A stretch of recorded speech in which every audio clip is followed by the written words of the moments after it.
चलिए दोस्तों, अब हम पढ़ने वाले हैं क्रांतिकारी आंदोलन जो था उसका द्वितीय चरण। ठीक है, दूसरा चरण। हमने प्रथम चरण के बारे में विस्तार से यहाँ बात कर ली है इसके पीछे, और उनसे संबंधित कुछ गतिविधियाँ है वो सारी चीज़ें हमने देख ली हैं। इसके पहले हमने गांधीवादी आंदोलन पढ़े, और उसके अलावा हमने खिलाफत आंदोलन के अंतर्गत हमने सारी चीज़ें देखें। उसके बाद हमने असहयोग आंदोलन के बारे में जाना।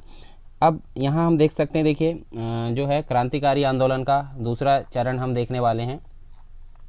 तो इसके अंतर्गत हमको विभिन्न प्रकार की गतिविधियां देखने को मिलेगी, तो उन सभी के बारे में हम जान सकते हैं। जैसे देखिए आपके सामने हिंदुस्तान रिपब्लिकन एसोसिएशन के बारे में यहाँ पे देख सकते हैं, काकोरी कांड, हिंदुस्तान सोशलिस्ट रिपब्लिकन एसोसिएशन है। उसके अलावा सैंडर्स की हत्या, सेंट्रल लेजिस्लेटिव बम कांड, लाहौर षड्यंत्र केस, चटगांव आर्मरी रेड। इसके अलावा हम इसका मूल्यांकन देखेंगे, और फिर उसके बाद स्वराज पार्टी के बारे में जानेंगे। चलिए ये देख लेते हैं हम पहले हिंदुस्तान रिपब्लिकन एसोसिएशन के बारे में। तो देखिए यहाँ पे आपको ये देखने को मिलेगी स्थापना की अगर बात करें यहाँ पे, इसकी स्थापना कब देखने को मिलेगी हिंदुस्तान रिपब्लिकन एसोसिएशन की 1924 में। और अगर स्थान की अगर बात करें तो स्थान आपको देखने को मिलेगा कानपुर। अब कानपुर कहाँ है? उत्तर प्रदेश में ये देखने को मिलेगा। और संस्थापक की अगर बात करें तो संस्थापक कौन थे? संस्थापक थे सचिन, ये थे कौन? सचिन सान्याल थे। और दूसरे और व्यक्ति थे जिनका नाम था योगेश चंद्र चटर्जी जो थे, इनके साथ में, मतलब दोनों व्यक्ति के सहयोग से ये जो है हिंदुस्तान रिपब्लिकन एसोसिएशन का यहाँ पर गठन किया गया था। अब एक और चीज़ हम देख लेते हैं उद्देश्य की। तो उद्देश्य की अगर बात करें यहाँ पे, तो उद्देश्य जो था एक प्रकार से जो ब्रिटिश है, मतलब जो औपनिवेशिक सत्ता उसको उखाड़ फेंकना, यानी कि हम एक प्रकार से बोल सकते हैं ब्रिटिश सरकार की समाप्ति, एक प्रकार से इनका ये उद्देश्य था। तो ये सारी चीज़ हो गई किससे संबंधित? हिंदुस्तान रिपब्लिकन एसोसिएशन से संबंधित। अर्थात 1924 में ये कानपुर में सचिन सान्याल और योगेश चंद्र चटर्जी इनके द्वारा स्थापित की गई थी, और ब्रिटिश सत्ता को समाप्त करना इनका मुख्य उद्देश्य था। नेक्स्ट देखते हैं काकोरी कांड की अगर बात करें तो काकोरी कांड की जो घटना हमको देखने को मिलती है कब? ये मिलती है 9 अगस्त को।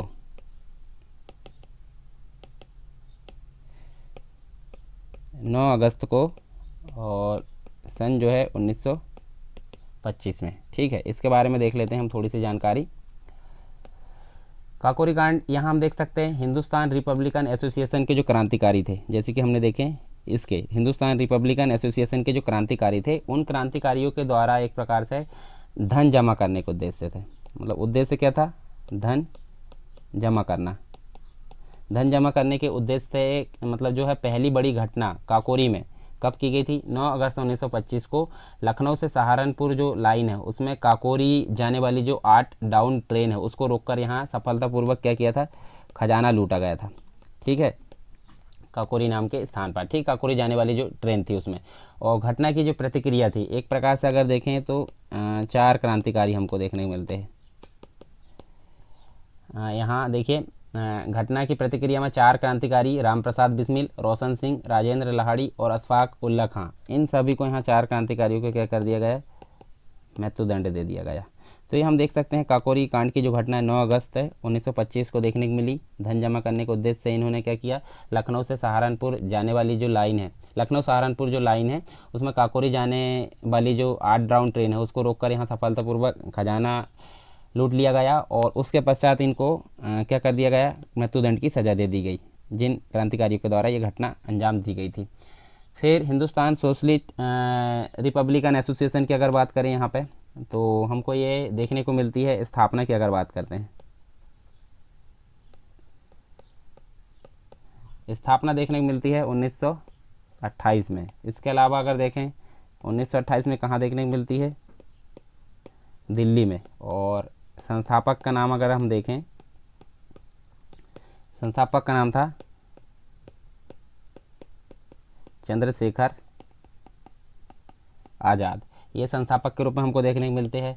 अब इससे संबंधित अगर देखें तो जो उत्तर भारत के जो क्रांतिकारी थे उनके लिए मतलब एक प्रकार देखें उन क्रांतिकारियों के लिए काकोरी कांड एक बड़ा आघात था। ठीक है, और इस कांड में अधिकांश नेता गिरफ्तार हो जाने तथा पुलिस की दमनात्मक जो कार्रवाई थी उससे क्रांतिकारी संगठन कमज़ोर हो गया था। और काकोरी कांड से बचे हुए जो फरार व्यक्ति थे, फरार व्यक्ति में कौन था? चंद्रशेखर आज़ाद ठीक है। ये उसी से संबंधित थे, पर ये कहाँ से, उस घटना से यहाँ पे फरार हो गए थे। तो इनके द्वारा यहाँ पे नए संगठन की स्थापना की गई थी, उसका नाम है हिंदुस्तान सोशलिस्ट रिपब्लिकन एसोसिएशन। तो ये आप ध्यान में रख सकते हैं।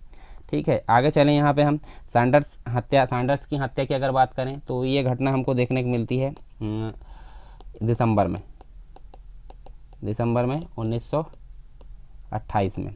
ठीक है, अब किससे संबंधित थी, तो अक्टूबर 1928 में क्या हुआ था, लाहौर में साइमन कमीशन का जो है विद्रोह किया जा रहा था, यानी कि विरोध किया जा रहा था। साइमन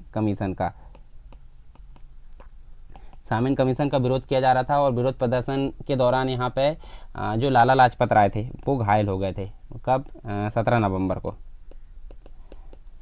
को लाला लाजपत राय घायल हो गए और उनकी मृत्यु हो गई। और दिसंबर 1928 में यहाँ पे किस के द्वारा, एक व्यक्ति थे भगत सिंह, उसके अलावा आज़ाद मतलब चंद्रशेखर आज़ाद और राजगुरु। ठीक है, भगत सिंह, चंद्रशेखर आज़ाद और राजगुरु, इन्होंने लाहौर में लाला लाजपत राय पर लाठी बरसाने वाले एक पुलिस अधिकारी सैंडर्स की हत्या कर दी। तो ये हमको देखने को मिलता है सैंडर्स की हत्या दिसंबर 1928 में। फिर सेंट्रल लेजिस्लेटिव की अगर बात करें हम, तो सेंट्रल लेजिस्लेटिव जो बम कांड हुआ था वो हमको देखने को मिलता है कब, अप्रैल में। ये अप्रैल में देखने को मिलता है, अप्रैल 1929 में। ठीक है, और यहाँ अप्रैल 1929 ईस्वी को केंद्रीय विधान परिषद में ट्रेड डिस्प्यूट बिल तथा पब्लिक सेफ्टी बिल पारित किया जा रहा था। ठीक है, ये trade dispute bill plus public safety bill, ये पारित किया जा रहा था कहाँ पे, जो लेजिस्लेटिव यानी कि केंद्रीय विधान परिषद उसमें। और इसी असेंबली में भगत सिंह और बटुकेश्वर दत्त ने एक प्रकार से बम फेंक दिया। किसने, भगत सिंह प्लस बटुकेश्वर दत्त के द्वारा यहाँ पे बम फेंक दिया गया और इंकलाब जिंदाबाद के नारे लगाए गए। और एक पर्चा भी फेंका गया था इनके द्वारा। पर्चे में क्या लिखा गया था कि जो बहरे हैं, बहरे को सुनाने के लिए बम की आवश्यकता होती है। ठीक है, मतलब पुकार से वो उनको पुकारा नहीं जा सकता। तो भगत सिंह व बटुकेश्वर दत्त को यहाँ पे गिरफ्तार कर लिया गया। किस कांड में, सेंट्रल लेजिस्लेटिव बम कांड में। इसके अलावा लाहौर षड्यंत्र केस की अगर बात करें तो ये हमको देखने को मिलता है कब, ये मिलता है 1929 से 1931। तो यहाँ देखिए ये जो है एक प्रकार से किस के विरोध में चला, मतलब किस के विरोध चला था, तो एक तो थे भगत सिंह, राजगुरु और एक और व्यक्ति थे जिनका नाम था सुखदेव। तो एक प्रकार से यहाँ देखें भगत सिंह, राजगुरु एवं सुखदेव पर लाहौर षड्यंत्र केस चला। और इस केस के दौरान सितंबर 1929 में भूख हड़ताल पर बैठे जो एक व्यक्ति थे, व्यक्ति का नाम हम देख सकते हैं जतीन दास। तो ये 64वें दिन इनकी जो है मृत्यु हो जाती है। इससे बीच जो है, मतलब इसी बीच जो है फरवरी 1931 में इलाहाबाद के अल्फ्रेड पार्क में पुलिस की मुठभेड़ हो जाती है। और उस मुठभेड़ में हम देख सकते हैं चंद्रशेखर आज़ाद की मृत्यु हो जाती है। और लाहौर षड्यंत्र केस में जो दोषी पाए गए थे, कौन कौन, भगत सिंह, राजगुरु और सुखदेव, ये व्यक्ति भगत सिंह, राजगुरु और सुखदेव, इनको फांसी दे दी जाती है। अब फांसी कब दे दी जाती है, इनको फांसी दे दी जाती है 23 मार्च को, 23 मार्च 1931 को इनको फांसी दे दी जाती है। तो ये हमको देखना है लाहौर षड्यंत्र केस के बारे में। चटगांव आर्मरी जो रेड है उसकी अगर बात करें तो ये जो घटना है ये हमको देखने को मिलती है अप्रैल 1930 में। अप्रैल 1930 में घटना देखने को मिलती है। और बंगाल में हम देखें इसके अंतर्गत तो जो सूर्यसेन थे, जिनको मास्टर दा बोला जाता है, मतलब मास्टर दा, उन्होंने जो है चटगांव आर्मरी रेड एवं इंडियन रिपब्लिकन आर्मरी नामक एक क्रांतिकारी जो है संगठन की स्थापना की। किसने, सूर्यसेन ने। सूर्यसेन ने बंगाल में, कहाँ पे, दो संस्था की स्थापना की थी जिसका नाम है चटगांव आर्मरी रेड और प्लस Indian Republican Army, Indian Republican Army, इन दो संस्था क्रांतिकारी संगठन की स्थापना की और 1930 में इन्हीं के नेतृत्व में, यानी कि सूर्य सेन के नेतृत्व में, कब 1930 में इनके नेतृत्व में सरकारी शस्त्रागार जो था उस पर हमला कर अंग्रेजों अधिकारी जो थे उनकी हत्या कर दी। और इसमें एक प्रकार से हम देखें तो जो प्रीति लता वाडेकर एवं कल्पना दत्त इन्होंने भी हिस्सा लिया था। और इसके तत्काल बाद ही सूर्य सेन ने भारत की अस्थायी स्वतंत्र सरकार का भी गठन किया। तो जो चटगांव शस्त्रागार था उस पर हमला करने वाले जो थे, एक प्रकार से जो हमला किया गया था उनमें उनके विरुद्ध यहाँ पे कठोर कार्रवाई में जो है प्रीतिलता वाडेकर और ये पकड़े जाने के डर से यहाँ पे आत्महत्या कर ली गई, जबकि कल्पना दत्त को गिरफ्तार कर लिया गया। और फरवरी की अगर बात करें, फरवरी 1933 में क्या हुआ, यहाँ पे सूर्य सेन भी गिरफ्तार कर लिए गए और 1934 में उनको फांसी दे दी गई। तो ये हम देख सकते हैं ये घटना के बारे में थोड़ी सी जानकारी। तो ये सारी घटना हमने देखे स्वतंत्रता, राष्ट्रीय स्वतंत्रता जो आंदोलन है उसका द्वितीय चरण के अंतर्गत। और अब हम देखने वाले हैं इसका मूल्यांकन। तो इसमें दो चरण में हम देखेंगे। तो देखिए यहाँ जो क्रांतिकारी आंदोलन है उसके प्रथम चरण में अगर बात करें यहाँ पे, तो क्रांतिकारी ब्रिटिश साम्राज्य को समाप्त करना चाहते थे। यहाँ पे हम देखें समाप्त करना चाहते थे, ठीक है। परंतु स्वतंत्रता के बाद समाज की संरचना का खाका उन्होंने नहीं खींचा था, ठीक है। मतलब यहाँ पे जो बात की परिस्थिति थी उसकी प्लानिंग इनके द्वारा की गई थी क्या, नहीं की गई थी, ठीक है। परंतु दूसरे चरण की अगर बात करें तो दूसरे चरण के जो क्रांतिकारी थे समाजवादी विचारधारा से प्रेरित थे, समाजवादी विचारधारा से प्रेरित थे। उन्होंने ब्रिटिश राज के बाद किसान और मजदूरों के राज की स्थापना का लक्ष्य निर्धारित किया था। ये हमने देखे क्या मूल्यांकन। और अब हम इसके बाद बात करने वाले हैं स्वराज पार्टी के बारे में। चलिए यहाँ देखिए स्वराज पार्टी की अगर बात करें तो इसकी स्थापना हमको देखने को मिलती है 1923 में। और यहाँ देख सकते हैं हम, देखिए जो है इलाहाबाद इसका स्थान था और किसके द्वारा स्थापित किए गए थे, चित्तरंजन दास और मोतीलाल नेहरू के द्वारा ये स्थापित की गई थी। इसके बाद हम इसके कुछ कारण देख लेते हैं स्वराज पार्टी के। तो स्वराज पार्टी को स्थापित करने के पीछे क्या कारण थे तो उनके बारे में हम देख सकते हैं। देखिए इसके जस्ट पहले जो है असहयोग आंदोलन शुरू हुआ था, वो समाप्त हो गया था चोरा चोरी हत्याकांड के पश्चात। तो यहाँ असहयोग आंदोलन की समाप्ति इसका मुख्य उद्देश्य था, यहाँ पे हम देख सकते हैं। यानी कि असहयोग आंदोलन की समाप्ति के बाद जो कांग्रेस थे, कांग्रेस के सामने प्रश्न था कि 1919 ईस्वी के जो एक्ट है उसके द्वारा जो विधान परिषद थी, विधान परिषद के चुनाव होना था। तो जो चुनाव होना था उसमें भाग लिया जाए या नहीं लिया जाए। तो इसी के पश्चात यहाँ पर कांग्रेस अधिवेशन होता है गया बिहार के अंतर्गत, ठीक है। तो इसमें चुनाव में भाग न लेने का निर्णय लिया जाता है, यानी कि जो कांग्रेसी थे उनके द्वारा बोला गया है कि चुनाव में भाग नहीं लेना है जो विधान परिषद है उसके चुनाव में, ठीक है। परंतु जो दो व्यक्ति थे जिनका नाम था चित्तरंजन दास और मोतीलाल नेहरू, इन्होंने बोला कि हम चुनाव में मतलब एक प्रकार से चुनाव में भाग लेने का इन्होंने निर्णय लिया और कांग्रेस से एक प्रकार से इस्तीफा दे दिया। इन्होंने जो है चुनाव में भाग लेने का निर्णय लिया गया, किसके द्वारा, चित्तरंजन दास और मोतीलाल नेहरू। और कांग्रेस से कैसे हो गए, ये अलग हो गए, ठीक है। अब यहाँ देखिए इस्तीफा दे दिया कांग्रेस से। मार्च 1923 में क्या हुआ, इलाहाबाद का जो कांग्रेस अधिवेशन होता है, ठीक है। इलाहाबाद में एक प्रकार से नहीं, सॉरी, ये जो इलाहाबाद में है कांग्रेस का अधिवेशन नहीं होता है, ठीक है। इलाहाबाद में 1923 में इन दोनों नेता यानी कि चित्तरंजन दास और मोतीलाल नेहरू के द्वारा क्या की जाती है, स्वराज पार्टी की स्थापना की जाती है, ठीक है। और आगे सितंबर की अगर बात करें, सितंबर 1923 में अबुल कलाम आज़ाद की अध्यक्षता में दिल्ली में यहाँ पे हम देखें तो कांग्रेस का विशेष अधिवेशन बुलाया जाता है, जिसमें कांग्रेस ने विधान परिषदों में प्रवेश के जो कार्यक्रम थे उनको स्वीकार कर लिया। परंतु यहाँ हम देखें नवंबर 1923 में जो स्वराज पार्टी स्थापित की गई थी, कब, 1923 में इलाहाबाद में, उसको काफ़ी सफलता मिलती है चुनाव में, है ना। क्योंकि इन दोनों के द्वारा चुनाव भाग लेने के लिए भाग लेने का निर्णय किया जाता है। तो नवंबर 1923 का जो चुनाव होता है उसमें स्वराज पार्टी को काफ़ी सफलता मिलती है।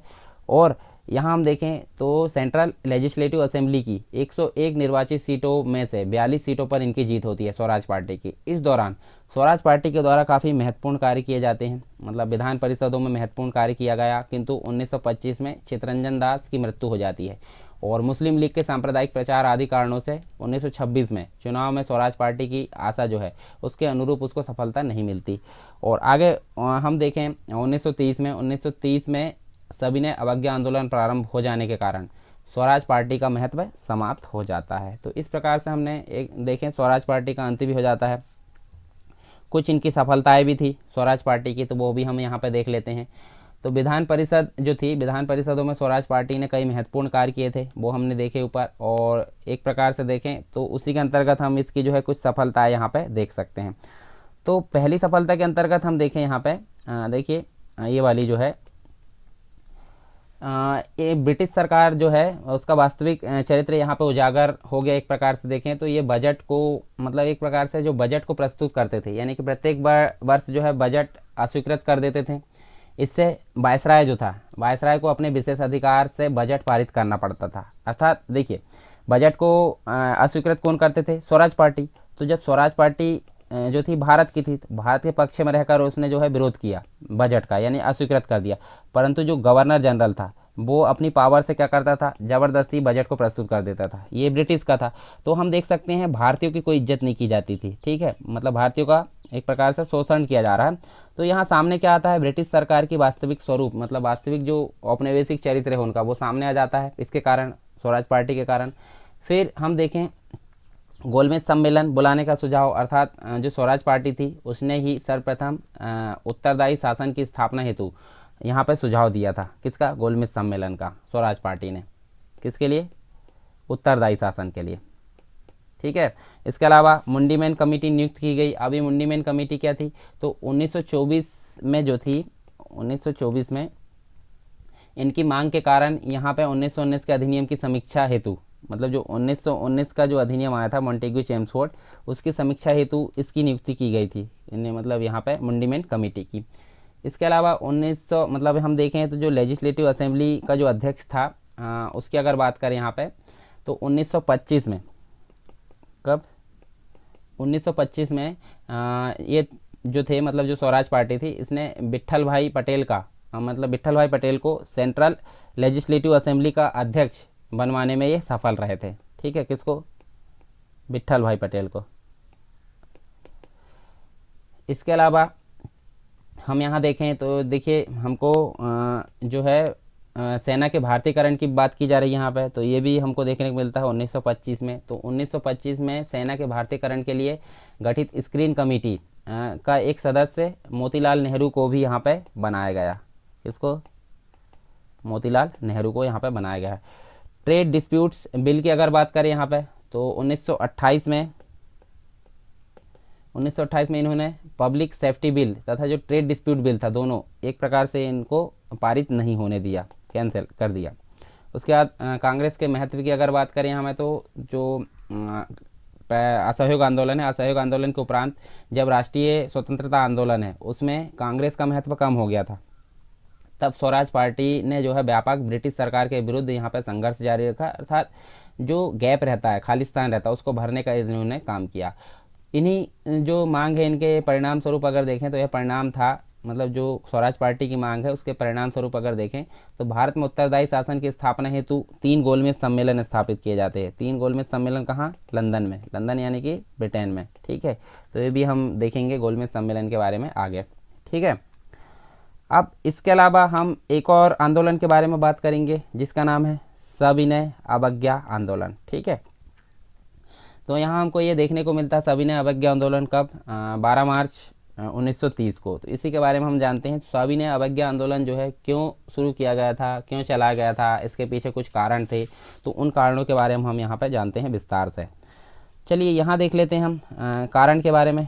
तो कारण हमको देखने को मिलते हैं बहुत सारे, जैसे कि सबसे पहला हमको देखने को मिलता है साइमन कमीशन का विरोध, इसके अलावा नेहरू रिपोर्ट की अस्वीकृति, इसके अलावा लाहौर अधिवेशन, और फिर है गांधी जी की 11 सूत्री मांगे। तो इन सभी के बारे में हम देखने वाले यहाँ पे। सबसे पहले बात करते हैं साइमन कमीशन की।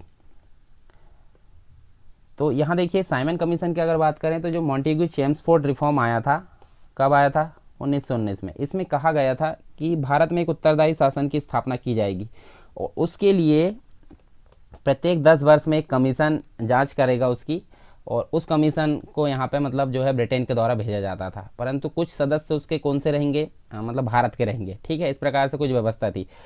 जब 1919 के अधिनियम की जांच करने के लिए कब 1927 में। देखिए आना कब था, 1929 में, परंतु 2 वर्ष पहले ही एक कमीशन आ गया जिसका नाम था साइमन कमीशन। और साइमन कमीशन में जितने भी सदस्य थे, जो सदस्य थे पूरे, सदस्य पूरे कहाँ के थे, ब्रिटेन के। ठीक है, ब्रिटेन के सभी सदस्य थे, भारत के नहीं थे। तो भारतीयों को कहना पड़ा कि भाई जब उत्तरदायी शासन कहाँ का निर्मित किया जा रहा है, भारत का, तो भारत के एक भी सदस्य नहीं है, तो कैसे उत्तरदायी शासन का यहाँ पे निर्माण किया जाएगा।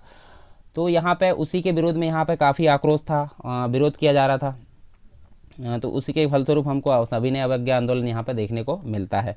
फिर नेहरू रिपोर्ट की अस्वीकृति की अगर बात करें तो यहाँ पे देखिए कांग्रेस द्वारा साइमन कमीशन का बहिष्कार करने पर जो भारत सचिव थे, भारत सचिव कौन थे, लॉर्ड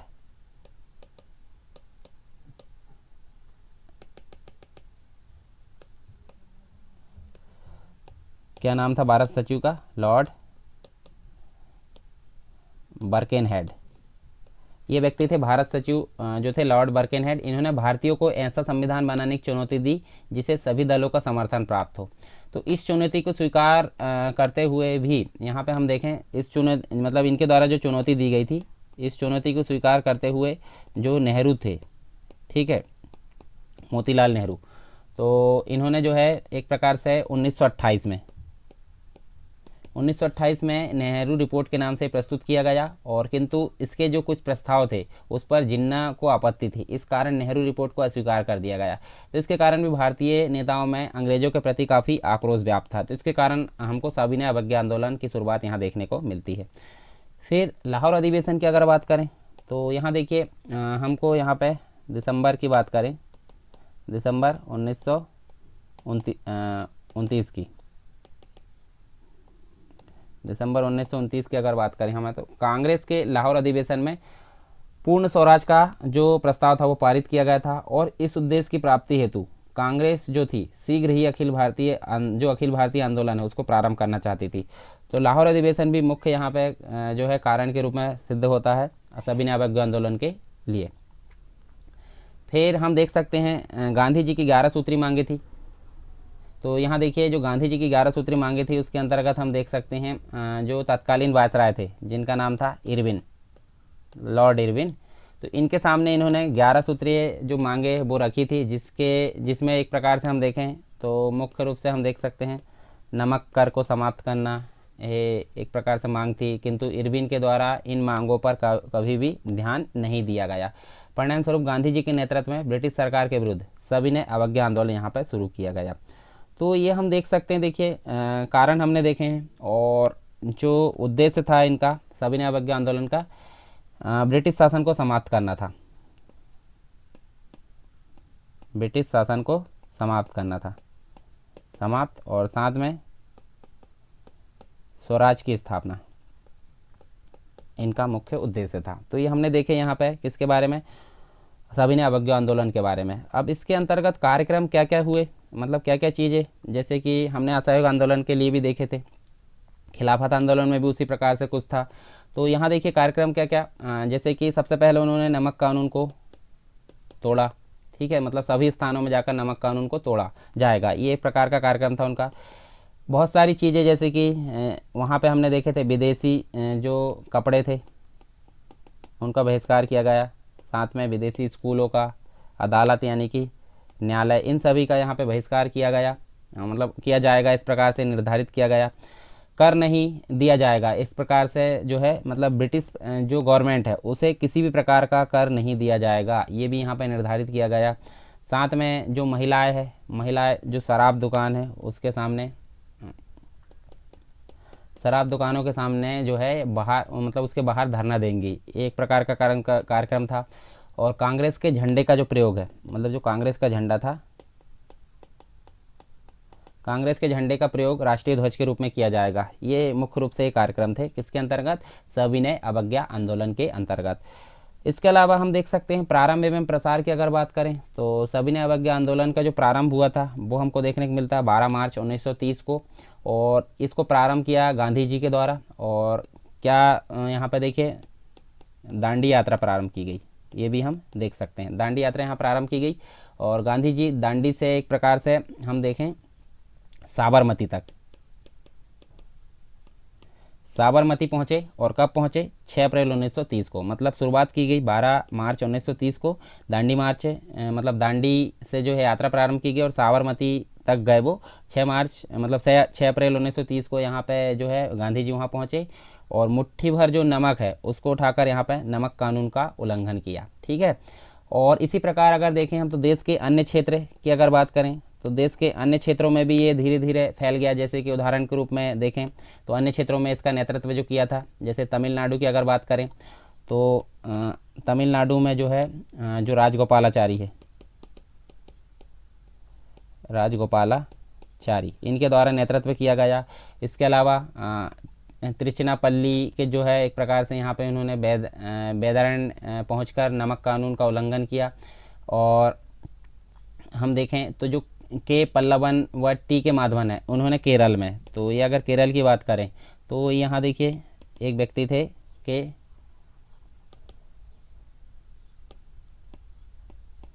कल्लवन, के कल्लपन जो थे उन्होंने भी यहाँ पे एक प्रकार से केरल के कालीकट में पहुंचकर पायनूर पहुंचकर यहाँ पे नमक कानून का उल्लंघन किया। और एक और जगह अगर देखें तो बम्बई की बात कर लेते हैं हम। बम्बई में जो थी सरोजिनी नायडू, इनके द्वारा यहाँ पे नमक कानून का उल्लंघन किया गया है। तो ये आप ध्यान में रख सकते हैं, अन्य क्षेत्र में भी ये काफ़ी फैल गया। साथ में हम देखें तो इस आंदोलन के दौरान पेशावर में खान अब्दुल गफ्फार खान के द्वारा, ये देख सकते हैं हम, खान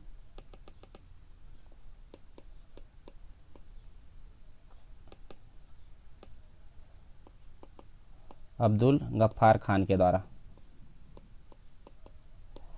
क्या किया गया, खुदाई खिदमतगार जो थी मतलब ये आंदोलन की यहाँ शुरुआत की गई। और महाराष्ट्र के सोलापुर में जो मिल मजदूर थे उन्होंने भी आंदोलन किया। स्थायी बंदोबस्त के क्षेत्र जैसे कि बंगाल बिहार की बात करें, चौकीदारी कर रोको आंदोलन तथा रैयतवाड़ी क्षेत्र, ये सभी हम देख सकते हैं अलग अलग प्रकार से। लगाना अदायगी का आंदोलन, मध्य प्रांत, कर्नाटक, मध्य प्रांत यानी मध्य प्रदेश की बात कर सकते हैं, कर्नाटक, महाराष्ट्र, इन सभी क्षेत्र में हमको वन सत्याग्रह देखने को मिलता है। उसी प्रकार असम में देखें तो कनिंगम सर्कुलर के विरोध में हम देख सकते हैं छात्रों ने शक्तिशाली आंदोलन चलाया था। तो ये हमने देख लिए प्रारंभ एवं प्रसार के बारे में सारी चीज़ें। मतलब शुरुआत यहाँ पे हम 12 मार्च 1930 से देख सकते हैं और धीरे धीरे वो सभी क्षेत्र में फैल जाता है और अलग अलग जगह में अलग अलग प्रकार के आंदोलन देखने को मिलते हैं। इसके पश्चात ये असफल हो जाता है, तो असफलता के कुछ कारण होते हैं, तो वो भी हम यहाँ देख लेते हैं। देखिए आंदोलन का जो है बढ़ते प्रभाव को ब्रिटिश सरकार द्वारा नवंबर 1930 ईस्वी से जो है जनवरी 1931 के बीच में यहाँ पे एक प्रकार से देखें 1930 से 1931 के बीच में यहाँ पे क्या किए जाते हैं, तीन मतलब लंदन में 3 गोलमेज सम्मेलनों का यहाँ पे आयोजन किया जाता है। ठीक है। और कांग्रेस ने जो है इस सम्मेलन का बहिष्कार किया। किसने, कांग्रेस ने। जो गोलमेज सम्मेलन है उनका बहिष्कार किसके द्वारा किया गया, कांग्रेस के द्वारा। परिणाम स्वरूप यह सम्मेलन महत्वहीन हो गया। अतः जो गांधी जी है, गांधी जी को जेल से रिहा कर दिया गया और बातचीत करने के लिए मतलब वायसराय से बातचीत करने के लिए यहाँ पे अवसर दिया गया। तो उसी के फलस्वरूप हमको गांधी इरविन समझौता देखने को मिलता है। कब ये मिलता है, 5 मार्च को, 5 मार्च 1931 को ये समझौता देखने को मिलता है, जिसमें सविनय अवज्ञा आंदोलन को स्थगित कर कांग्रेस ने द्वितीय गोलमेज सम्मेलन में भाग लेने की बात कही। और सितंबर 1931 की अगर बात करें, सितंबर 1931 में मतलब उस सितंबर 1931 से दिसंबर 1931 तक जो चला गोलमेज सम्मेलन था उसमें गांधी जी ने भाग लिया, परंतु गांधी जी को वहाँ भी निराशा मिली क्योंकि इनकी मांगों को एक प्रकार से वहाँ पे कोई मतलब एक प्रकार से आदर नहीं किया गया, क्योंकि सरकार ने जो है सांप्रदायिक तत्वों को प्रोत्साहन दिया। जैसे सांप्रदायिकता का जो उद्भव हुआ था 1909 के मॉर्लेमेंटो सुधार से हुआ था, तो आगे इसी प्रकार से यहाँ देखिए तो सभी सांप्रदायिक तत्वों को यहाँ प्रोत्साहन दिया गया था। परिणाम स्वरूप गांधी जी ने भारत आगमन के उपरांत यहाँ पे जो है एक प्रकार से पुनः 1 जनवरी 1932 को सविनय अवज्ञा आंदोलन छेड़ दिया। ठीक है। किंतु ब्रिटिश सरकार के द्वारा कठोर दमन चक्र चलाया गया और गांधी जी पुनः जेल में कैद कर लिए गए और कांग्रेस को अवैध घोषित कर दिया गया। और फाइनली अगर हम देखें तो कांग्रेस ने 1934 में सविनय अवज्ञा आंदोलन को समाप्त कर दिया जाता, मतलब कांग्रेस के द्वारा। ठीक है। तो ये तो बात हो गई असफलता के कुछ कारण थे, वो हमने देख लिए यहाँ पे, जैसे कि गोलमेज सम्मेलन प्रमुख रूप से हम देख सकते हैं, निराशा का कारण गांधी इरविन समझौता। ठीक है। तो ये हम मुख्य रूप से यहाँ देख सकते हैं। फिर हम देखने वाले हैं मूल्यांकन या महत्व के बारे में। तो हमको विभिन्न पॉइंट्स में हम देख सकते हैं ये मूल्यांकन और इसका महत्व है। तो यहाँ देखिए, जो सविनय अवज्ञा आंदोलन था वो अपने उद्देश्य में सफल नहीं हुआ, ये हम बोल सकते हैं यहाँ। तथा जो तत्काल में जो स्वराज की प्राप्ति होना था वो भी यहाँ पे प्राप्त नहीं हुई है, ठीक है। किंतु इस आंदोलन का दीर्घकालिक महत्व हमको काफ़ी देखने को मिलता है। मतलब तुरंत में हमको आंदोलन नहीं मिलता देखने को, मतलब उसका महत्व, परंतु दीर्घकालिक रूप से इसका महत्व हमको देखने को मिलता है। और इस आंदोलन में हम देखें तो काफ़ी लोगों ने बढ़ चढ़ कर हिस्सा लिया, ठीक है। और आंदोलन में अगर देखें हम तो महिलाओं की भी काफ़ी भागीदारी थी, मतलब महिलाओं की यहाँ पर जोरदार भागीदारी देखने को मिली। कांग्रेस का जनाधार काफ़ी विस्तृत हो गया। और यहाँ देखिए जो चुनाव हुआ था, इसी के कारण अगर देखें तो 1937 में चुनाव होता है, उसमें कांग्रेस को काफ़ी भारी सफलता यहाँ देखने को मिलती है, ठीक है। इसी के परिणाम स्वरूप इस प्रकार इस आंदोलन में से जो है राष्ट्रीय स्वतंत्रता संग्राम का व्यापक जन समर्थन हमको प्राप्त हुआ राष्ट्रीय स्वतंत्रता संग्राम में। तो ये काफ़ी यहाँ पे मूल्यांकन या महत्व के रूप में हम इसको देख सकते हैं। काफ़ी मजबूत आधार यहाँ निर्मित हो जाता है जो भविष्य का जो भारत छोड़ो आंदोलन आएगा उसके लिए यहाँ पे, ठीक है। इसके अलावा हम अगर नेक्स्ट बात करें यहाँ पे, तो नेक्स्ट हमारे सामने आता है भारत छोड़ो आंदोलन, जिसकी शुरुआत हमको देखने को मिलती है 8 अगस्त 1942 को। तो ये अंतिम आंदोलन के रूप में हम इसको देख सकते हैं, काफ़ी मतलब महत्वपूर्ण है। तो इसके बारे में भी हम यहाँ पे देखने वाले हैं। तो इसी संबंधित कुछ यहाँ पे हम जो है पॉइंट्स देख लेते हैं। सबसे पहले बात करते हैं 14 जुलाई 1942 की। क्या हुआ था, वर्धा में कांग्रेस की कार्यकारिणी समिति ने अंग्रेजों को जो है भारत छोड़ो आंदोलन का प्रस्ताव पारित किया था। मतलब यहाँ पे जो वर्धा है इसमें प्रस्ताव पारित हो जाता है, ठीक है, 14 जुलाई 1942 को। और इसकी जो है सार्वजनिक घोषणा, एक प्रकार से अगर देखें सार्वजनिक घोषणा से पहले 1 अगस्त 1942 को क्या होता है, जो प्रयागराज रहता है, प्रयागराज मतलब आज की डेट में प्रयागराज है, परंतु इसको इलाहाबाद के तौर पर हम जान सकते हैं। प्रयागराज में क्या मनाया गया, तिलक दिवस मनाया गया। कब, 1 अगस्त 1942 को। तो ये दो चीज़ हो गई। 14 जुलाई 1942 को प्रस्ताव पारित हुआ और यहाँ प्रयागराज में मतलब इलाहाबाद में यहाँ पे 1 अगस्त 1942 को तिलक दिवस के रूप में मनाया जाता है। फिर 8 अगस्त 1942 को क्या होता है, अखिल भारतीय जो कांग्रेस की उसकी बैठक होती है बम्बई में। कहाँ होती है, बम्बई, मतलब आज की डेट में मुंबई, ठीक है। और एक मैदान है, मैदान का नाम है ग्वालिया टैंक मैदान। इसमें जो है कांग्रेस की मतलब अखिल भारतीय कांग्रेस की बैठक होती है और इसी में एक प्रकार से भारत छोड़ो आंदोलन को प्रस्ताव, मतलब देखिए प्रस्ताव यहाँ पे किया जाता है पारित, परंतु उसको मंजूरी कब मिलती है, 8 अगस्त 1942 को बम्बई के ग्वालियर टैंक मैदान में यहाँ पे इसकी मंजूरी मिलती है।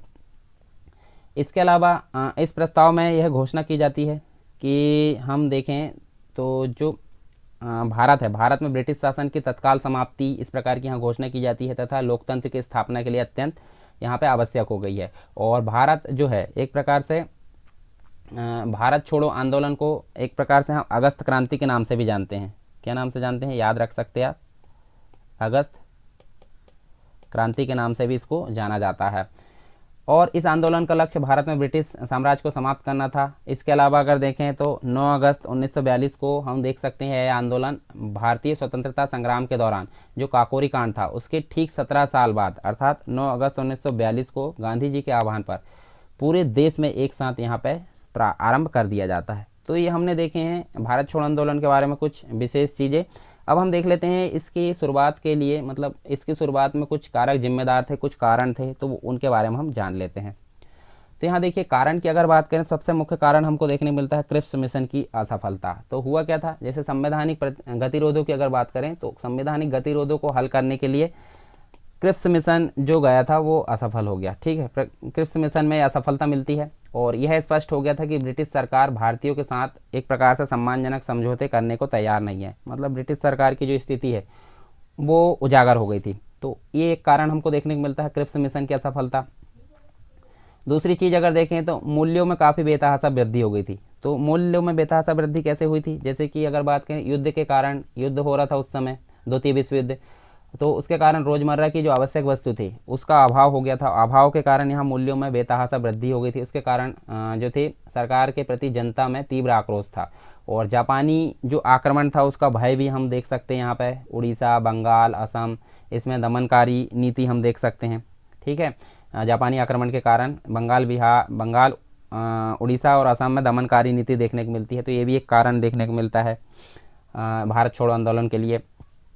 फिर ब्रिटिश सत्ता में जो जनता है, मतलब जो लोग थे भारतीय, ब्रिटिश सत्ता में उनकी आस्था समाप्त हो गई थी एक प्रकार से, और सत्ता के स्थायित्व के प्रति उनके मन में संदेह पैदा हो गया था।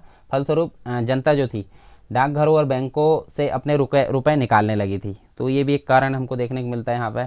फिर जनता में क्षोभ व्याप्त था, तो ये हम देख सकते हैं बर्मा, यानी कि हम देख सकते हैं आज की डेट में म्यांमार, ठीक है, और मलाया, ठीक है। तो ये स्थान को खाली करवाने के तरीके से भी जनता काफ़ी यहाँ पे हम देख सकते हैं क्षोभ व्याप्त था, और भारतीयों को लगने लगा था कि अगर जापान ने आक्रमण किया तो अंग्रेज यहाँ इसी प्रकार का विश्वासघात करेंगे, जैसे कि बर्मा और मलाया में किया था। ठीक है, तो इसके कारण भी भारत छोड़ो आंदोलन हमको देखने को मिलता है। फिर एक और चीज़ होती है, जापानी आक्रमण का भय होता है, अर्थात जो लोग हैं, लोगों में निराशा फैल रही थी कि यह मतलब आशंका पैदा हो गई थी कि यदि जापानी आक्रमण हुआ तो जनता हताशा के चलते प्रतिरोध ही न करे। अतः यह समय जो था राष्ट्रीय नेताओं को एक बड़ा संघर्ष शुरू करने के लिए उचित लगा। तो इसी के परिणाम स्वरूप हमको भारत छोड़ो आंदोलन के रूप में ये देखने को मिलता है। और भारत छोड़ो आंदोलन जो था भारत के लिए एक युगांतरकारी, हम देख सकते हैं युगांतरकारी आंदोलन के रूप में सिद्ध हुआ, क्योंकि इसने जो है भारत की जो भावी राजनीति है, भविष्य की जो राजनीति है, उसके लिए एक आधारशिला रखी थी। और इसी के उपलक्ष्य में हम देखें तो करो या मरो के नारे के साथ ग्वालियर टैंक के मैदान में गांधी जी ने अपने ऐतिहासिक भाषण में कहा था कि जब भी सत्ता मिलेगी भारत के लोगों को ही मिलेगी, और तब जनता ही तय करेगी कि इसे किसके हाथों में सौंपना है। और सही मायनों में भारत छोड़ो आंदोलन में ही आज़ादी की लड़ाई का नेतृत्व हम भारत के लोगों को प्राप्त हुआ। तो ये गांधी जी के द्वारा यहाँ पर भाषण दिया गया था। अब ये तो कारण हो गए, कारण के पश्चात हम देख सकते हैं कार्यक्रम। तो कार्यक्रम के अंतर्गत हमको बहुत सारे कार्यक्रम यहाँ देखने को मिलते हैं।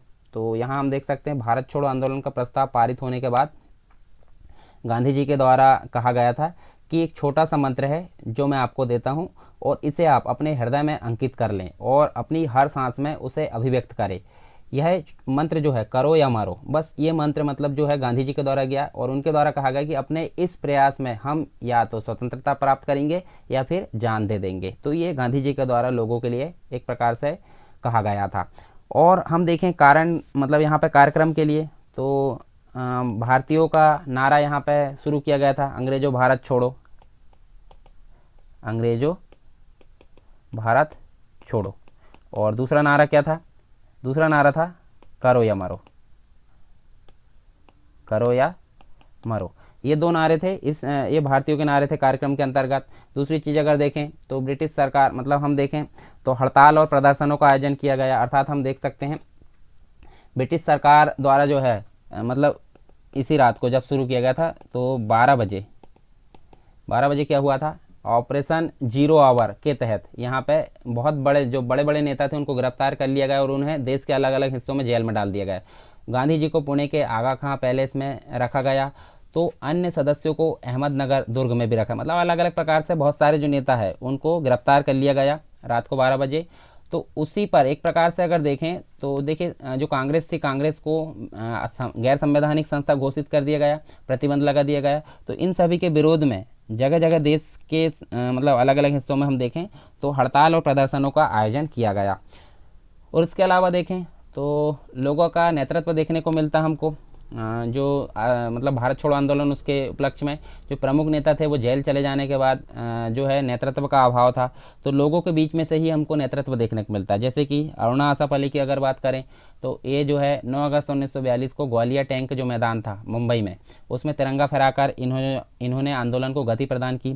दूसरी बात करें जयप्रकाश नारायण, राम मनोहर लोहिया, इनकी अगर बात करें हम, इन्होंने जो है नेताओं ने भूमिगत रहकर आंदोलन का नेतृत्व किया। उसके बाद देखें उषा मेहता की अगर बात करें तो उषा मेहता ने अपने साथियों के साथ बम्बई से कांग्रेस रेडियो का प्रसारण किया और ब्रिटिश सरकार द्वारा पूरे देश में गोलाबारी, लाठीचार्ज और गिरफ्तारियां की गई। तो ये हम देख सकते हैं, मतलब जब नेता जो है मेन नेता गिरफ्तार कर लिए गए तो लोगों के बीच में से ही नेतृत्व हमको देखने को मिलता है। उसके अलावा सरकारी संपत्तियों पर हमला किया गया भारतीयों के द्वारा और जगह जगह पर हम देख सकते हैं तिरंगा फहराया गया। ठीक है। जो ब्रिटिश सरकार थी उसकी हिंसक कार्रवाई की प्रतिक्रिया से जो लोग गुस्साए थे, आक्रोश व्याप्त था, उसके विरुद्ध हम देख सकते हैं हिंसक गतिविधियां प्रारंभ हो गई थी। काफ़ी सरकारी संपत्तियों को उन्होंने नष्ट किया, रेलवे पटरियों को उखाड़ फेंका, डाक व तार व्यवस्था को अस्त व्यस्त कर दिया और सरकारी इमारतों पर हम देख सकते हैं तिरंगा फहराया। ठीक है। बिहार की अगर बात करें, बिहार में के जो पटना है उसमें सचिवालय में भी तिरंगा फहराया और इसी के अंतर्गत 7 युवा छात्र भी यहाँ पर शहीद होते हुए दिखते हैं। अनेक स्थानों की अगर बात करें तो पुलिस और जनता के बीच में काफ़ी मुठभेड़, हिंसक संघर्ष देखने को मिलता है। ब्रिटिश सरकार ने आंदोलन से संबंधित जो समाचार है उसको प्रकाशित करने पर रोक लगा दी, अर्थात समाचारों पर प्रतिबंध लगा दिया गया। अनेक समाचार पत्रों ने इन प्रतिबंध को मानने की बजाय अखबार मतलब जो है बंद कर दिया। ठीक है। इसके अलावा कई जगह अस्थायी सरकार की भी स्थापना की गई इसी आंदोलन के उपलक्ष्य में, जैसे कि संयुक्त प्रांत अर्थात उत्तर प्रदेश में बलिया, बंगाल की अगर बात करें तो तामलुक, इसके अलावा महाराष्ट्र में सतारा, कर्नाटक में धारवाड़ और उड़ीसा में तलचर व बालासोर, इन सभी जगह हमको अस्थायी सरकार की स्थापना देखने को मिलती है। और पहली अस्थायी सरकार की अगर बात करें तो जो बलिया है, बलिया मतलब हम देख सकते हैं उत्तर प्रदेश, इसमें जो चित्तू पांडे थे, बलिया में कौन व्यक्ति, चित्तू पांडे के नेतृत्व में बनी थी बलिया में। और सतारा में जो विद्रोह होगा उसका नेतृत्व वाई चौहान और नाना पाटिल ने किया था। इसके अलावा हम देखें क्रांतिकारी गतिविधियों का आयोजन किया गया, तो इसके अंतर्गत देख सकते हैं वर्ष 1942 की बात करते हैं। 1942 में क्या हुआ था, इसके अंत तक लगभग 60,000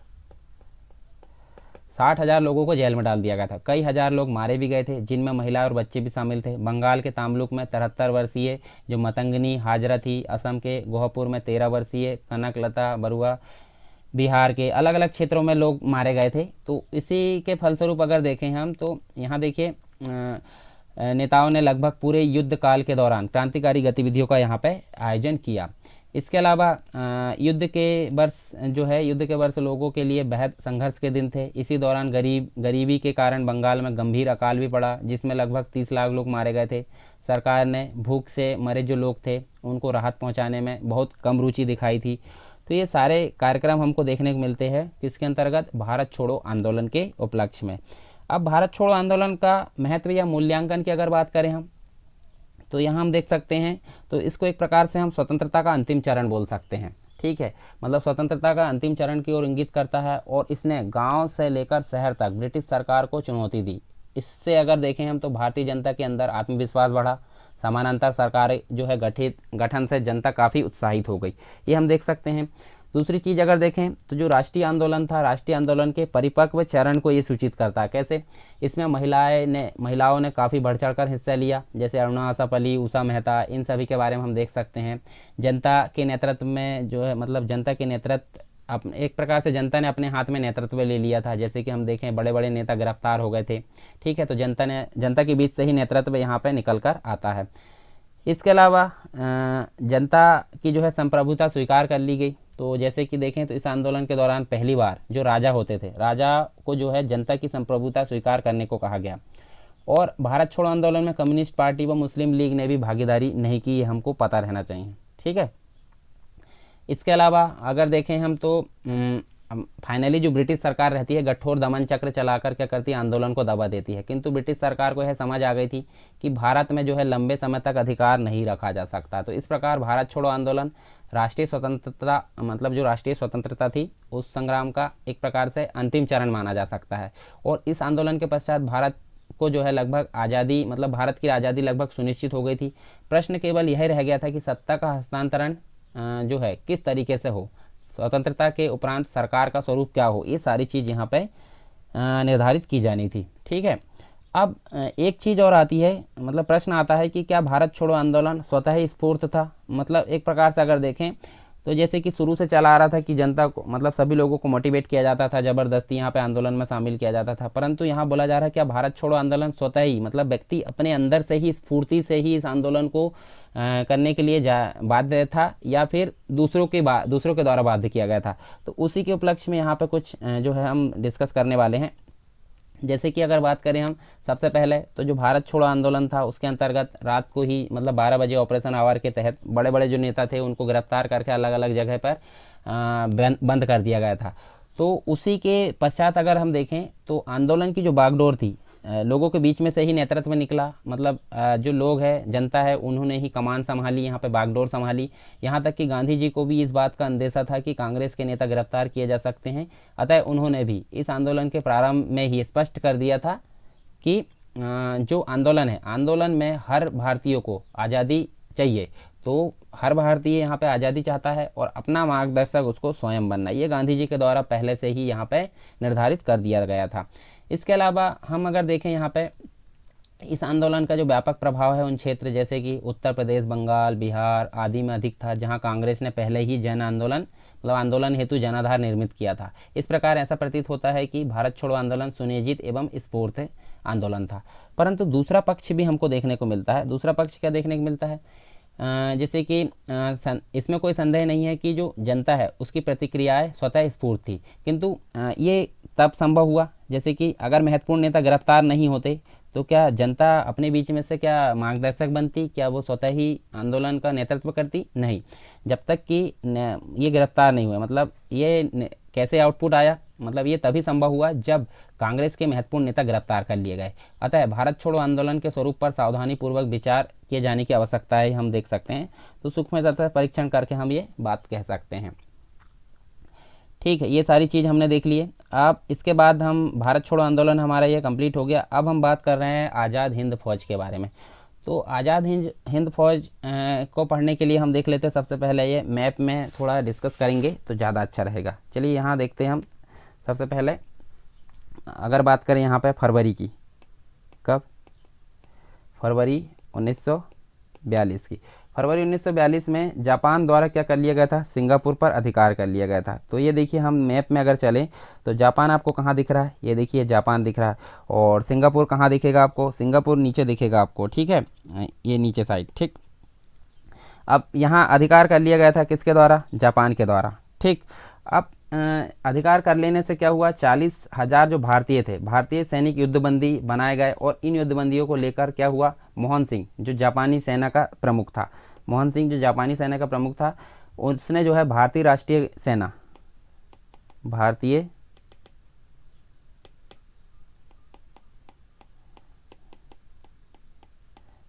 राष्ट्रीय सेना अर्थात हम बोल सकते हैं इंडियन नेशनल आर्मी नाम से आज़ाद हिंद फौज का निर्माण किया। इस नाम से आज़ाद हिंद फौज का निर्माण किया और इस प्रकार प्रारंभिक रूप से सितंबर 1942 में सिंगापुर में आज़ाद हिंद फौज का गठन हो गया। इसका उद्देश्य क्या था? आज़ाद हिंद फौज का भारत की स्वतंत्रता के लिए संघर्ष करना इसका मुख्य उद्देश्य था। अब 2 जुलाई 1943 को क्या हुआ? सुभाष चंद्र बोस कहाँ पहुँचे? सुभाष चंद्र बोस भारत से कहाँ पहुँचे? सिंगापुर पहुँचे, ठीक है। और यहाँ पे जो है जापान का कवरेज था पहले ही से, ठीक है। तो ये सिंगापुर पहुंचे और 21 अक्टूबर 1943 को सुभाष चंद्र बोस ने आज़ाद हिंद फौज के मतलब जो भारतीय राष्ट्रीय सेना जो गठित की गई थी उसके एक प्रकार से सर्वोच्च सेनापति की हैसियत से सिंगापुर में स्वतंत्र भारतीय अस्थायी सरकार की स्थापना की। और इस प्रकार अगर देखें हम तो विधिवत रूप से 21 अक्टूबर 1943 को आज़ाद हिंद फौज जो है सिंगापुर में अस्तित्व में आई और यहीं से दिल्ली चलो और तुम मुझे खून दो मैं तुम्हें आज़ादी दूंगा, इस प्रकार के हम देख सकते हैं जय हिंद के नारा यहाँ पर दिया गया। और जो सुभाष चंद्र बोस की अस्थायी सरकार गठित की गई थी उसको 9 देशों की मान्यता प्राप्त थी, जैसे कि जापान है, ये जापान हो गया, साथ में हम देख सकते हैं इधर ऊपर की तरफ देखें तो जर्मनी हो गया, उसके अलावा बर्मा है, बर्मा मतलब म्यांमार की अगर बात करें, ठीक है, फिर इटली है, ठीक, चीन है, इन सभी देशों मतलब इस प्रकार मिलाकर 9 देशों की यहाँ मान्यता प्राप्त थी। तो ये हमने देखे इसके उपलक्ष्य में। तो यहाँ देखिए हम इसको एक प्रकार से देख लेते हैं पूरा डिटेल में। तो देखिए हमने मैप में बात किए थे जापान द्वारा सिंगापुर पर अधिकार कर लिया जाता है कब? फरवरी 1942 में। फरवरी 1942 में जापान द्वारा सिंगापुर पर अधिकार कर लिया जाता है और यहाँ पे 40,000 जो भारतीय उन सैनिक को युद्धबंदी बना लिया जाता है। इसके अलावा जो मोहन सिंह है जापानी सेना का प्रमुख, उसके द्वारा भारतीय राष्ट्रीय सेना अर्थात आज़ाद हिंद फौज या इंडियन नेशनल आर्मी की यहाँ पर निर्माण किया जाता है। और इसका उद्देश्य क्या होता है? उद्देश्य होता है कि भारतीय जो स्वतंत्रता है उसके लिए यहाँ पे संघर्ष करना इसका मुख्य उद्देश्य होता है। सुभाष चंद्र बोस 2 जुलाई 1943 को कहाँ पहुँचते हैं? सिंगापुर पहुँचते हैं और उनको एक प्रकार से सेनापति बना दिया जाता है, किसका? आज़ाद हिंद फौज का। और सिंपल सी बात है, यहाँ पे अस्थायी सरकार की इनके द्वारा स्थापना की जाती, जो हमने देखें। और विधिवत रूप से अगर देखें तो 21 अक्टूबर को, ये हमने देखे थे, 21 अक्टूबर 1943 को आज़ाद हिंद फौज की स्थापना की जाती है, मतलब अस्तित्व में आई है फौज सिंगापुर में, ठीक है। और इसके द्वारा बहुत सारे नारे दिए गए, तुम मुझे खून दो मैं तुम्हें आज़ादी दूंगा, जय हिंद, दिल्ली चलो, इस प्रकार से। और 9 देशों की मान्यता, जैसे कि चीन है, इटली है, बर्मा है, या फिर हम बोल सकते हैं जापान है, इन सभी देशों के द्वारा इसको मान्यता प्राप्त हो गई। और इसके अलावा हम देखें तो 23 अक्टूबर 1943 को क्या हुआ? इस बीच में हम देखें तो मित्र राष्ट्र में हम देख सकते हैं ब्रिटेन है, अमेरिका, इन सभी के विरुद्ध यहाँ पे जो है युद्ध की घोषणा की गई। जापान ने अंडमान और निकोबार पर जो है विजय प्राप्त कर लिया और इसका जो शासन है नेताजी की सरकार को सौंप दिया। दिसंबर 1943 में क्या हुआ? सुभाष चंद्र बोस वहाँ गए और उन्होंने झंडा फहराया, ठीक है, अंडमान निकोबार में जाकर। फिर 4 फरवरी की अगर बात करें, 4 फरवरी 1944 को, तो यहाँ पे आज़ाद हिंद फौज रंगून से अराकान की जो पहाड़ियाँ है, रंगून मतलब हम देख सकते हैं बर्मा जो है, म्यांमार की अगर बात करें तो जो अराकान आज की डेट में हम पर्वत देखते हैं, हिमालय का दूसरा भाग नीचे चला गया जो, ठीक है। तो यहाँ पे अराकान की पहाड़ियाँ तरफ बढ़ी और यहाँ अराकान के मोर्चे पर ब्रिटिश सेना की टुकड़ी को बुरी तरह पराजित किया गया, किसके द्वारा? आज़ाद हिंद फौज के द्वारा। और यहाँ विजय प्राप्त के पश्चात आज़ाद हिंद फौज की जो भारतीय सीमा है उसमें प्रवेश कर गई। फिर जापानियों की सहायता से कोहिमा पर अधिकार कर लिया गया, किसके द्वारा? यहाँ पे जो आज़ाद हिंद फौज उनके द्वारा। कोहिमा मतलब हम देख सकते हैं पूर्वोत्तर राज्य। उसके बाद नागालैंड की राजधानी है और पहाड़ की चोटी पर यहाँ कोहिमा पर आज़ाद हिंद फौज ने जो है भारतीय तिरंगा फहराया। इसके बाद आज़ाद हिंद फौज जो है दिन प्रतिदिन यहाँ उत्साह उसका बढ़ता गया, ठीक है। और परंतु इसी बीच में युद्ध की परिस्थितियाँ बदल गई। पूर्वी एशिया में जापान की कई स्थानों पर हार हो गई। जापान की पराजय के बाद आज़ाद हिंद फौज की योजना भी असफल हो गई। फाइनली अगस्त 1945 में क्या होता है? जो सुभाष चंद्र बोस है वो बैंकॉक से टोक्यो रवाना होते हैं, ठीक है। और फार्मोसा द्वीप के पास विमान में आग लग जाती है और 18 अगस्त 1945 को इनकी मृत्यु हो जाती है। तो ये हमने देखे हैं आज़ाद हिंद फौज के बारे में यहाँ पर कुछ चीज़ें। इसके अलावा आज़ाद हिंद फौज पर जो है मुकदमा होता है, तो उसके लिए भी हम देख लेते हैं। यहाँ पे देखिए कब होता है, ये हम देख सकते हैं नवंबर 1945 में, याद रखना आपको। तो यहाँ देखिए आज़ाद हिंद फौज के जो गिरफ्तार सैनिक थे, गिरफ्तार सैनिक वो अधिकारी थे, उन पर अंग्रेज़ सरकार ने दिल्ली के लाल किले में नवंबर 1945 को, कहाँ पे? ये वाले नवंबर 1945 को मुकदमा चलाया। इसके पश्चात इस मुकदमे के मुख्य अभियुक्त जो थे 3 अधिकारी थे, ठीक है। अभियुक्त अधिकारी के अंतर्गत कौन थे? 3 कौन कौन थे? मेजर शहनवाज खां, कर्नल प्रेम सहगल और कर्नल गुरुदयाल सिंह। ये सभी के ऊपर राजद्रोह का यहाँ पे आरोप लगाया गया। 3 जो अभियुक्त अधिकारी थे उनके ऊपर, और इनके समर्थन में पूरे देश में सहानुभूति की लहर चल पड़ी थी। ये तीनों देश के विभिन्न संप्रदाय की सांकेतिक एकता जो थी, सांकेतिक एकता के प्रतीक बन गए थे। जो 3 जो अधिकारी थे सांकेतिक एकता के प्रतीक बन गए थे। न केवल कांग्रेस बल्कि सभी राजनीतिक दल जो थे, जैसे कि मुस्लिम league, Akali Dal, communist party, ये सभी की अगर बात करें तो ये मुकदमे की सुनवाई का विरोध इन्होंने किया था। इसके अलावा आज़ाद हिंद फौज का बचाव की अगर बात करें तो इसके लिए कांग्रेस ने भूला भाई देसाई के नेतृत्व में आज़ाद हिंद फौज जो बचाव समिति है उसका गठन किया, जिसमें हम देख सकते हैं तेज बहादुर सप्रे, कैलाश नाथ काटजू, अरुणा असफ अली, जवाहरलाल नेहरू तथा जो जिन्ना थे वो प्रमुख वकील के रूप में यहाँ पे शामिल हुए थे आज़ाद हिंद फौज के बचाव के लिए, ठीक है। इसके अलावा जो फौजी अदालत थी उसके द्वारा इन तीनों को फांसी की सज़ा सुनाई गई, परंतु जो निर्णय है फांसी की सज़ा का, इस निर्णय के खिलाफ पूरे देश में एक प्रकार देखें तो लाल किले को तोड़ दो, आज़ाद हिंद फौज को छोड़ दो, इस सभी नारे को देखते हुए जो उस समय तत्कालीन वायसराय थे लॉर्ड बेवेल ने अपने विशेष अधिकार का प्रयोग करके क्या किया? इनकी जो 3 अभियुक्त थी इनकी मृत्युदंड की सज़ा को माफ़ कर दिया। तो ये हम देख सकते हैं आज़ाद हिंद फौज का मुकदमा के बारे में हमने ये जानकारी देखें थोड़ी सी, और हम देख ली यहाँ पे देखिए बहुत सारी चीज़ों के बारे में हमने जाने, जैसे आज़ाद हिंद फौज कहाँ से किस प्रकार गठित की गई थी, आपने भारत के में वो विश्व के नक्शे में देखें। इसके पहले हमने देखे क्या ये हमने देखे हैं यहाँ पे भारत छोड़ो आंदोलन के बारे में। तो ये सारी चीज़ें हमारी यहाँ पे कंप्लीट हो गई है जो भी हमने यहाँ पे पढ़े। अब इसके पश्चात हम देखेंगे जो नया है हमारा एक भारत छोड़ो मतलब जो आज़ाद हिंद फौज है उसके बाद क्या। चलिए अब पढ़ने वाले हम भारत विभाजन के बारे में। तो भारत विभाजन से संबंधित अगर होता है भारत विभाजन तो उससे संबंधित एक क्वेश्चन है कि जैसे क्या भारत विभाजन को रोका जा सकता था। तो ये क्वेश्चन है आपके सामने। तो यहाँ देखिए इसका आंसर कैसे आपको फिट करना है तो उसके लिए हम देख लेते हैं। देखिए कुछ पॉइंट्स को देखिए, बहुत से इतिहासकार जो है वो मानते हैं कि कांग्रेस इसमें उत्तरदायी है। मतलब उनका कहना है जो इतिहासकार की अगर बात करें हम तो उनका मानना है कि भारत विभाजन हेतु कांग्रेस जो है उत्तरदायी है। और ऐसा मानते हुए उन्होंने कहा है कि यदि कांग्रेस नेता पर्याप्त सूझबूझ और साहस दिखाते तो भारत विभाजन को रोका जा सकता था। तो ये कहना है किसका, इतिहासकारों का। उसके बाद अगर मार्क्सवादी लेखकों की मैं बात करूं तो उनके अनुसार 1946 की अगर बात करें तो इसके पश्चात वामपंथी उभार को देखते हुए कांग्रेस भयभीत हो गई थी और कहीं बहुसंख्यक जनता का समर्थन वामपंथी नेताओं के पक्ष में ना चला जाए, इस प्रकार वो भयभीत हो गई थी।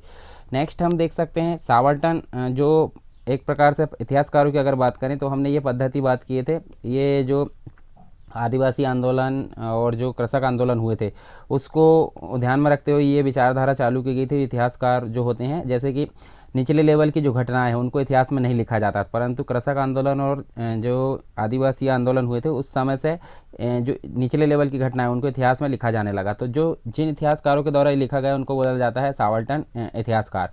तो इनके अनुसार अगर मैं बात करूं तो इन इतिहासकारों के अनुसार कांग्रेस निम्न वर्गों के हाथों में सत्ता हस्तांतरण से भयभीत हो गई थी, अतः कांग्रेस ने अविलंब सत्ता पर अधिकार करने हेतु विभाजन को स्वीकार कर लिया। इसके अलावा हम देखें हिंदूवादी नेता की बात करें तो हिंदूवादी नेता जो थे वो कांग्रेस पर मुस्लिम लीग के प्रति तुष्टिकरण की नीति का आरोप लगाते हैं और उनका मत है, जो हिंदूवादी नेता उनका मत है कि कांग्रेस ने मुस्लिम लीग के प्रति तुष्टिकरण की नीति अपनाई तथा विभाजन को स्वीकार कर लिया। ये मानना किसका, मतलब हिंदूवादी नेता का। और इसके अलावा हम देखें तो इस प्रकार जो है जो ऊपर हमने जैसे जो सारी चीज़ देखे जैसे कि कांग्रेस उत्तरदायी इतिहासकारों का मानना है, मार्क्सवादी, सावर्टन इतिहासकार, हिंदूवादी, इन सभी के अगर माने तो ऐसा इन सभी को देखते हुए प्रतीत होता है कि 1937 ईस्वी में 1937 से पूर्व की अगर बात करें 1937 से पूर्व संगठित प्रयासों के माध्यम से विभाजन की संभावना को टाला जा सकता था। मतलब इसके पहले के प्रयासों की बात करें, यदि कांग्रेस मुस्लिम लीग के दुष्प्रचार का मजबूती से के साथ विरोध करती तथा मुसलमानों के बीच व्यापक जनाधार निर्मित करती, कौन, कांग्रेस, तो यहाँ पे संभव था कि मुस्लिम जनता जो थी मुस्लिम लीग की सांप्रदायिक राजनीति का शिकार नहीं होती तथा विभाजन को रोका जा सकता था। इसके अलावा हम 1937 के पश्चात की परिस्थितियों के बारे में देखें तो यहाँ बात की जा रही है कि 1937 की परिस्थितियों में काफ़ी परिवर्तन आ चुका था और मुस्लिम लीग की सांप्रदायिक राजनीति ने मुस्लिम जनता के पीछे अपनी जो है काफ़ी जड़ें जमा ली या जड़ें मजबूत कर ली। 1940 में अगर देखें 1940 ईस्वी के लाहौर अधिवेशन के पश्चात मुस्लिम लीग पाकिस्तान से का जो है कम पर समझौता करने के लिए तैयार नहीं थी। इसके अलावा राजगोपालाचारी जो सी राजगोपालाचारी थे और राजगोपालाचारी फार्मूला तथा गांधी जिन्ना वार्ता की असफलता से यह बात स्पष्ट हो गई थी कि मतलब यह बस बात स्पष्ट हो जाती है। साथ ही जो है देश में सांप्रदायिक दंगे फैल चुके थे तथा ब्रिटिश सरकार ने इन दंगों को दबाने से मैं अधिक तत्परता नहीं दिखाई। अर्थात हम बोल सकते हैं ब्रिटिश का जो था, ब्रिटिश की इच्छा थी कि देश को दो भागों में बांट दिया जाए ताकि उनकी शक्ति जो है कम हो जाए। तो इस प्रकार से ब्रिटिश की इच्छा थी, इसलिए जो सांप्रदायिक दंगे थे उसको कम करने में ब्रिटिशों ने कोई यहाँ पे अपनी जो है एक प्रकार से रुख नहीं लिया उस ओर। इसके अलावा ऐसी स्थिति में विभाजन का विकल्प था व्यापक रक्तपात एवं हिंसा। ये सारी चीज़ें मतलब अगर विभाजन नहीं होता तो व्यापक रक्तपात एवं हिंसा होती और ऐसा प्रतीत होता है कि 1937 के पश्चात विभाजन अनिवार्य हो गया था। तो ये सारी चीज़ हमने देखें किस प्रकार की भाई विभाजन होना था नहीं होना था, सारी चीज़ हमने यहाँ डिस्कस किए। अब इसके अलावा हम देख सकते हैं एक और चीज़, ऐतिहासिक तत्व तथा शक्तियाँ जो थी जिन्होंने एक प्रकार से अंग्रेज़ों को 1947 के समय भारत छोड़ने पर बाध्य कर दिया। तो हमको यहाँ जानना है कि अंग्रेज़ों की खुद की इच्छा थी भारत छोड़ने की या फिर अंग्रेज़ों ने एक प्रकार से बाध्य हुए वो छोड़ने के लिए। तो ये सारी चीज़ हम यहाँ पे डिस्कस करेंगे। तो इसके अंतर्गत हमको बहुत सारी चीज़ें देखने को मिलती है जैसे कि आप देख सकते हैं यहाँ पे ऐतिहासिक उद्देश्य का सिद्धांत। इसके अलावा द्वितीय विश्व युद्ध की जो परिस्थितियाँ थी, साम्राज्यवाद का पतन था, दो महान शक्तियों का उदय, रूस और अमेरिका जो थे संयुक्त जो था, मतलब यूएसएसआर और यूएसए। इसके अलावा इंग्लैंड में श्रमिक दल का उदय। इसके अलावा भारत राष्ट्रवाद की अप्रतिरोध शक्ति, नवंबर 1945 का जो है लाल किला मुकदमा, फरवरी 1946 में नौसेना विद्रोह। इसके अलावा अन्य उपनिवेशवादी साम्राज्य की खोज। तो ये सारी चीज़ हम देख सकते हैं। इनके कारण हम देखेंगे कि जो अंग्रेज़ थे वो भारत छोड़ने के लिए बाध्य क्यों हुए। तो ये सारी चीज़ों के बारे में हम एक एक करके डिस्कस करते हैं। सबसे पहली बात तो करते हैं ऐतिहासिक उद्देश्य का सिद्धांत। तो यहाँ देखिए, ये जो है अंग्रेज जो इतिहासकार है, अंग्रेज राजनीतिक या अंग्रेज लेखक, इनके अनुसार ये सिद्धांत यहाँ पे बोला जा रहा है कि सिद्धांत को लोकप्रिय बनाने का इन्होंने प्रयास किया है। अंग्रेजों का भारत छोड़ने का निर्णय केवल स्वैच्छिक था। इनके द्वारा मानना क्या है कि जो लेखक है, अंग्रेजी राजनीतिक और लेखक बोल रहे हैं कि ये जो मतलब एक प्रकार से जो छोड़ने का जो निर्णय था वो स्वैच्छिक था। उनने खुद ने एक प्रकार से, इंग्लैंड ने स्वयं ही भारत को स्वराज के लिए तैयार किया था और भारत को स्वतंत्रता देना उनके मतलब भारत में ऐतिहासिक उद्देश्य को संपन्न होना ही था। तो ये मानना है अंग्रेजी राजनीतिक और लेखकों का। वो खुद ऐसा मान रहे हैं कि स्वयं ही अंग्रेजों ने भारत को छोड़ा है और स्वयं ही उसको स्वराज बनाने में एक प्रकार से मदद की है।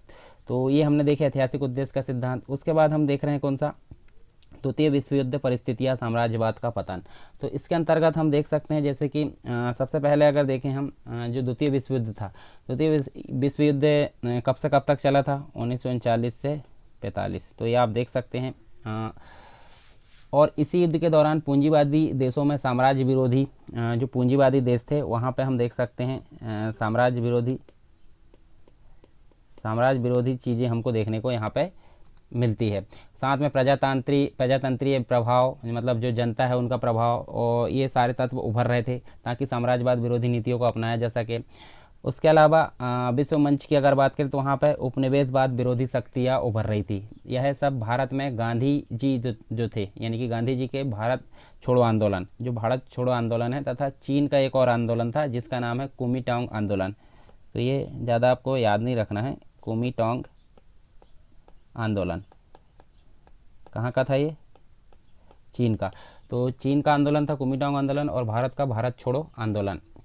इनकी सफलताओं से स्पष्ट हो रहा था कि जो रूस, मतलब एक प्रकार से देखें तो स्पष्ट हो रहा था, और रूस में 1917 में साम्यवादी क्रांति की सफलता हो गई थी। यहाँ पर रूस में साम्यवादी क्रांति की सफलता ने साम्राज्यवाद विरोधी तत्वों को शक्ति प्रदान की। यह लोग समस्त संसार में साम्राज्यवाद तथा पूंजीवाद से शोषित जो लोग थे उनको स्वतंत्र होने में सहायता देने का वचन देते थे। इसके अलावा हम देखें तो इन सभी तत्वों के सम्मिलित प्रभाव से अंग्रेजों को स्पष्ट हो गया था कि अब साम्राज्यवाद को, मतलब साम्राज्यवाद के दिन जो है थोड़े ही रह गए हैं। तो ये हम देख सकते हैं द्वितीय विश्व युद्ध, परिस्थितियाँ, साम्राज्यवाद का पतन, ये हम देख सकते हैं। उसके बाद दो महान शक्तियों का उदय। तो यहाँ देखिए द्वितीय विश्व युद्ध में जो फासिस्ट थे, फांसीवाद और नाजीवाद जो थे, मतलब फासिस्ट और नाजी शक्तियाँ तथा जापानी साम्राज्यवाद शक्तियाँ पूर्णतः परास्त हो गई थी। जितनी भी मतलब जो एक प्रकार साम्राज्यवादी शक्तियाँ थी उनकी अगर बात करें हम तो साम्राज्यवादी शक्तियाँ एक प्रकार से समाप्त हो गई थी। ठीक। और आंग्ल अमेरिकन साम्राज्यवाद विजयी हो गया था, परंतु साम्राज्यवाद को बहुत भारी धक्का लगा था। यूरोप में, विशेषतः एशिया में स्वतंत्र हुए प्रदेशों ने यह सिद्ध कर दिया कि स्वतंत्रता प्रत्येक देश का मूल अधिकार था। इन्होंने विजय तो मतलब हो गया। अब जो है मतलब इसके बाद देखें क्या बोला गया। देखिए जो स्वतंत्रता है, जितनी मतलब एशिया में बहुत सारे देश स्वतंत्र हुए थे, तो उन्होंने यहाँ माना कि सभी देशों का स्वतंत्रता का अधिकार मूल अधिकार की श्रेणी में रखा जाएगा। इसके पश्चात दो महान शक्तियाँ सामने आई, जैसे कि हम देख सकते हैं। एक तो था रूस और एक तो था यूएसए, यानी कि अमेरिका की बात कर सकते हैं। और यहाँ देखें तो जो रूस था, ये वाला रूस जो था विशेषकर उन सभी देशों की ओर था जो स्वतंत्रता प्राप्त करने का प्रयत्न कर रहे हैं। मिस्र से लेकर सुदूर पूर्व तक के समस्त अंग्रेजी साम्राज्य पर प्रभावशाली दबाव था। सामरिक रूप से भी अब इंग्लैंड में इतनी शक्ति नहीं थी कि वह अपने साम्राज्य की स्थानीय शक्ति तथा विश्व जनमत की चुनौती की रक्षा कर सके। इसके अलावा इंग्लैंड, फ्रांस व हॉलैंड तीनों साम्राज्यवादी देशों ने देखा कि उनके पांव तले से जमीन खिसक रही है। तो साम्राज्यवाद का अंत तो अब केवल समय की ही बात थी। इस कारण यहाँ पे ये कारक भी सिद्ध होता है अंग्रेजों के भारत छोड़ने के लिए। नेक्स्ट देख रहे हैं इंग्लैंड में श्रमिक दल का उदय। तो यहाँ देख सकते हैं हम, देखिए जो मई 1945 के चुनाव की अगर बात करें तो उसमें इंग्लैंड में श्रमिक दल सत्ता में आया, और इस दल ने अपने घोषणा पत्र में भारतीय समस्या को हल करने का चयन किया। कौन सा जो श्रमिक दल आया कहाँ पे, इंग्लैंड में, उसने ये बात कही थी। कि भारतीय समस्या को हल करने का जो घोषणा पत्र है उसमें उन्होंने ये घोषित किया था, और अंग्रेज़ों के भारत से चले जाने के लिए एक प्रकार से अनुकूल वातावरण तैयार था। और 20 फरवरी 1947 की अगर बात करें, 20 फरवरी 1947 को अंग्रेजी प्रधानमंत्री जो एटली था, अंग्रेज का प्रधानमंत्री एटली, इनने जो है संसद में यह घोषणा की कि उसकी सरकार का यह निश्चय है कि वह आधिकारिक जो है, यानी कि जून की अगर बात करें, जून 1948 को शक्ति हस्तांतरण जो है, यानी कि पाकिस्तान और भारत दोनों को शक्ति हस्तांतरण एक प्रकार से अब उनके हाथों में कर देगी, भारतीयों के हाथों में। उस समय विभाजन तो नहीं, मतलब वहाँ पर डिसाइड किया गया था, विभाजन तो बाद में हुए इसके। और यदि 1945 में रूढ़िवादी दल सत्ता संपन्न रहता है तो निश्चय ही भारत की स्वतंत्रता प्राप्ति में कठिनाई होती है। श्रमिक दल के प्रधानमंत्री ने शीघ्र ही भारत छोड़ने का निश्चय किया और अपने वचन को निभाया। तो ये सारी चीज़ हमको देखने को मिलती है। अब इसके बाद देखते हैं भारतीय राष्ट्रवाद की अप्रतिरोध शक्ति। तो इसके अंतर्गत हमको देखने को मिलेगा जो गांधी जी है, गांधी जी के असहयोग आंदोलनों पर इतिहासकार कोई भी निर्णय दे, इस तथ्य को कोई भी अस्वीकार नहीं कर सकता कि उनके नेतृत्व में कांग्रेस जो थी, कांग्रेस कैसी थी, अधिक सशक्त दल के रूप में सामने आई। क्योंकि इसके पहले तो आप देख सकते हैं कांग्रेस का जो प्रभाव है काफ़ी सीमित हो गया था, परंतु गांधी जी के आने के बाद उसका प्रभाव काफ़ी मतलब मजबूत हो गया था। गांधी जी जो थे एक प्रकार से गांधी जी नेतृत्व में जन आधारित आंदोलन था एवं संघर्ष विराम संघर्ष की जो रणनीति थी उसने जन आंदोलन को काफ़ी प्रेरित किया था।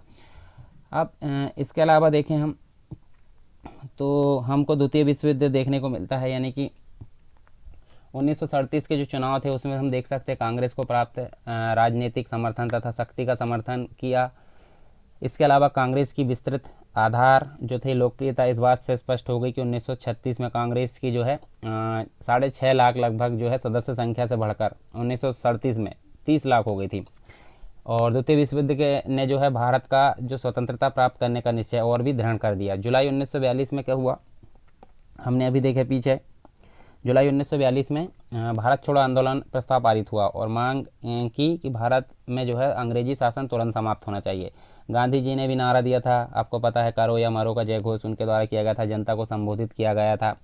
अंग्रेजों ने कांग्रेस के जो है 1942 के विद्रोह को कुचलने के लिए अत्यंत क्रूर साधन अपनाए थे, परंतु इस विद्रोह में जिस प्रकार जनता ने सहयोग दिया अथवा भाग लिया, उससे स्पष्ट हो गया था कि भारत में अहिंसा की नीति तथा जन क्रांति को बल मिल रहा है और अब अंग्रेजों के भारत छोड़ने की जो है समय आ गया है।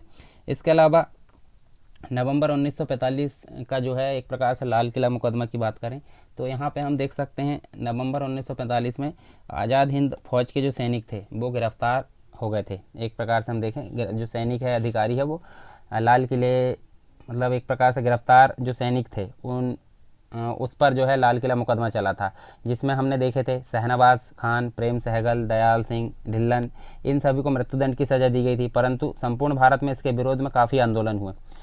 तो उस आंदोलन यानी कि आज़ाद हिंद फौज जो बचाव समिति उसका गठन किया गया और उसी को देखते हुए जो वायसराय है, मतलब यहाँ काफ़ी विरोध हुआ और इसको बचाव समिति यहाँ गठित किए गए, मतलब जो है ये आज़ाद हिंद फौज को बचाने के लिए समिति का गठन किया गया। और उस समय जो कौन थे, वायसराय बेबल, लॉर्ड बेबल, तो इन्होंने उनकी मृत्युदंड की सज़ा को माफ़ कर दिया। ठीक है, मतलब एक प्रकार से जो उनकी मृत्युदंड की सज़ा दी गई थी उसको आजीवन कारावास में बदल दिया गया लॉर्ड वायसराय के द्वारा। ठीक है, जो वायसराय बेबल है उसके द्वारा। ठीक, तो ये भी हमको देखने को मिलता है। इसके अलावा फरवरी 1946 का नौसेना विद्रोह, तो यहाँ पे हम देख सकते हैं